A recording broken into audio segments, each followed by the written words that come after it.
చిన్నప్పటి నుంచి మనకి మన పెద్దలు ఒకటి నేర్పించారు. అదేంటి అంటే నొప్పి అనేది ఒక సమస్యకి సంకేతం అని. కానీ సైన్స్ ఏం చెప్తుంది?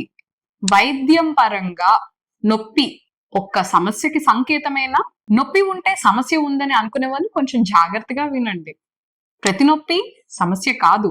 కొన్ని మన శరీరం బలపడుతుంది, బాగుపడుతుంది అని చెప్పే సంకేతాలు కూడా కావచ్చు. ఒక రుమటాలజిస్ట్ గా నేను నా ఆర్థరైటిస్ పేషెంట్స్ కి ఎక్సర్సైజ్ చేయమని చెప్పినప్పుడు చాలా మంది కామన్ గా చెప్పే కంప్లైంట్, మేడం మీరు ఎక్సర్సైజ్ చేయమంటున్నారు కానీ చేసిన తర్వాత నాకు నొప్పులు చాలా ఎక్కువైపోతున్నాయి, అస్సలు నడవలేకపోతున్నాను.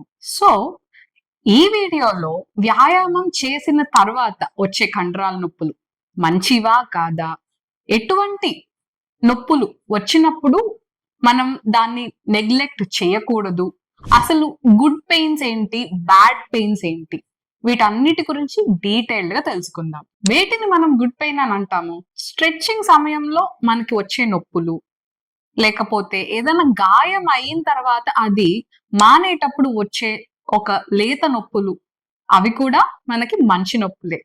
ఇవన్నీ కాకుండా పొద్దున్నే లేచినప్పుడు జస్ట్ ఒక 5-10 సెకండ్స్ మనకి ఏదో బాడీ అంతా పట్టేసినట్టుగా అనిపిస్తుంది. ఒక 5-10 సెకండ్లు మాత్రమే ఉంటుంది. కొంచెం కదలంగానే అంతా సెట్ అయిపోతుంది.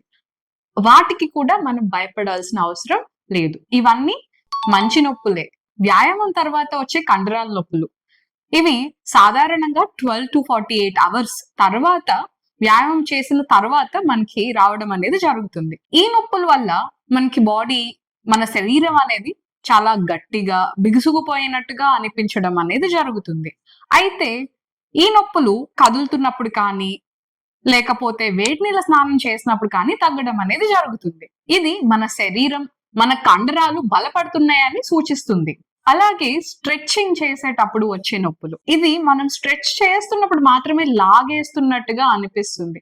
స్ట్రెచ్చింగ్ అయిపోయిన తర్వాత నొప్పి తగ్గిపోతుంది. అలాగే స్ట్రెచ్చింగ్ అనేది మనం ప్రతిరోజు చేయడం వల్ల ఈ నొప్పి అనేది తగ్గడం కూడా జరుగుతుంది. సో ఇది మీ ఫ్లెక్సిబిలిటీ పెరుగుతుంది అని చెప్పడానికి ఒక సంకేతం. ఉదయాన్నే లేచినప్పుడు కీళ్ల గట్టిదనం, ఇది పొద్దున్నే లేచినప్పుడు జస్ట్ ఒక 5-10 సెకండ్స్ మాత్రమే ఉంటుంది. అలాగే జస్ట్ కదలడం మొదలు పెట్టంగానే మనకి ఈ గట్టిగా అనిపించడం అనేది ఎప్పుడు అనిపించదు. అలాగే దీంతో పాటు వాపులు కానీ ఎర్రదనం కానీ ఏమీ ఉండదు. ఇది సాధారణంగానే మనం చూస్తాం. సో దీని గురించి భయపడక్కర్లేదు. మానుతున్న గాయం దగ్గర వచ్చే నొప్పి, ఇది రోజు రోజుకి తగ్గుతూ ఉంటుంది. అలాగే మనం చేసే పని కూడా చాలా ఫాస్ట్ గా, క్విక్ గా, నిదానంగా చేసుకోవడానికి అవకాశం కూడా ఉంటుంది. సో ఇది హీలింగ్ బాగా జరుగుతుంది అని సంకేతం. సరే, ఇప్పుడు మనం గుడ్ పెయిన్స్ గురించి తెలుసుకున్నాం కదా.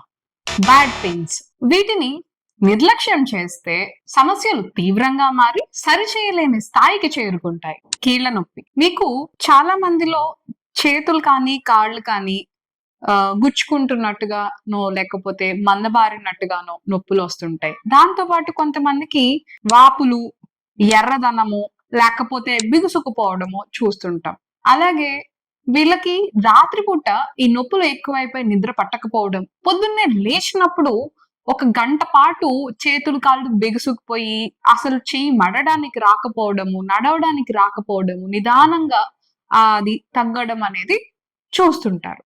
సో ఇవి ఒక ఆర్థరైటిస్ ఫ్లేర్ లక్షణాలు కావచ్చు, లేకపోతే కీళ్లలో ఇన్ఫ్లమేషన్ కి ఒక గుర్తు కావచ్చు.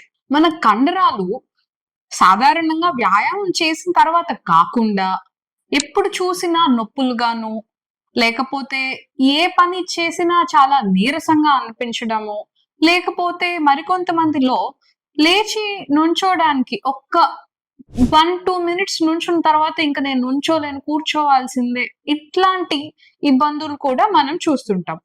ఇవి మనకి కండరాల సమస్యకి ఒక లక్షణం కావచ్చు. సో దీన్ని మనం ఇగ్నోర్ చేయకూడదు. మరికొంతమందిలో ఎముకల నొప్పులు ఉన్నాయంటారు. అంటే మేము అడిగినప్పుడు, అమ్మా మీకు మణికట్టు దగ్గర నొప్పి ఉందా అంటే లేదు అంటారు. అలాగే ఎల్బో దగ్గర నొప్పి ఉందా అంటే లేదు అంటారు. కానీ మేడం మాకు ఇక్కడి నుంచి ఇక్కడి వరకు అంతా నొప్పిగా ఉంది అంటారు. ఇందులో చాలా మందిలో ఇది ఎముకల నొప్పి, అంటే ఎముకలు బలంగా లేకపోవడం వల్లనో లేక కండరాల వల్లనో మనకు వచ్చే నొప్పి అన్నమాట. సో ఈ నొప్పులు రాత్రిపూట ఎక్కువగా అవడం, అలాగే సున్నితంగా అంటే చిన్నపాటిగా టచ్ చేసినా కూడా మాకు నొప్పి పెడుతుంది మేడం అని అంటుంటారు. సో వీటిలలో ఎముకలు బలహీనంగా అయ్యాయేమో అనేది కంపల్సరీగా చూసుకోవాలి. ఇప్పుడు మిమ్మల్ని మీరే క్విక్ గా సెల్ఫ్ చెక్ చేసుకుంటారా? ఏది గుడ్ పెయిన్, మీకు ఉన్నది గుడ్ పెయినా బ్యాడ్ పెయినా అన్నది. కదిలితే నొప్పి తగ్గుతుందా? It's a good pain. కదిలితే పెరుగుతుందా? It's a bad pain. సమయం గడిచే కొద్దీ మీ నొప్పి తగ్గుతుందా?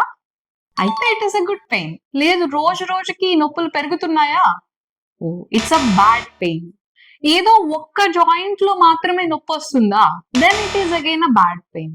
రాత్రి నిద్రలో నొప్పి వల్ల మీకు మెలకువ వస్తే బ్యాడ్ పెయిన్. పూర్తిగా విశ్రాంతిలో ఉన్న మీ నొప్పి తగ్గకపోతే ఆల్సో అ బ్యాడ్ పెయిన్. ఒక్క లైన్ లో చెప్పాలంటే కదలికతో తగ్గిపోయే నొప్పి మంచిది. మీరు రెస్ట్ తీసుకున్నా కూడా తగ్గని నొప్పి అది ఒక హెచ్చరిక. ఒక రుమటాలజిస్ట్ ని కన్సల్ట్ చేయాలి అని మీ బాడీ మీకు ఇస్తున్న సంకేతం మనం అనుకోవచ్చు. అలాగే ఆటో ఇమ్యూన్ సమస్యలు ఉన్న వాళ్ళలో, ఆర్థరైటిస్ సమస్యలు ఉన్న వాళ్ళు కూడా కొత్తగా వచ్చిన కీళ్ల నొప్పిని, ఒకే ఒక్క జాయింట్ లో ఉన్న కీళ్ల నొప్పిని, లేకపోతే వాపుతో కూడిన కీళ్ల నొప్పిని నెగ్లెక్ట్ అస్సలే చేయకూడదు. గుర్తుంచుకోండి, గుడ్ పెయిన్ అంటే మీ శరీరం బలపడుతుంది. మరి బ్యాడ్ పెయిన్ అంటే మీ శరీరం సహాయం అడుగుతుంది. మీ శరీరాన్ని శత్రువులా కాదు, స్నేహితుడిలా వినండి. మీకున్న నొప్పుల గురించి మరింత బాగా తెలుసుకోవాలంటే లైక్, షేర్, సబ్స్క్రైబ్ చేయడం మర్చిపోవద్దు.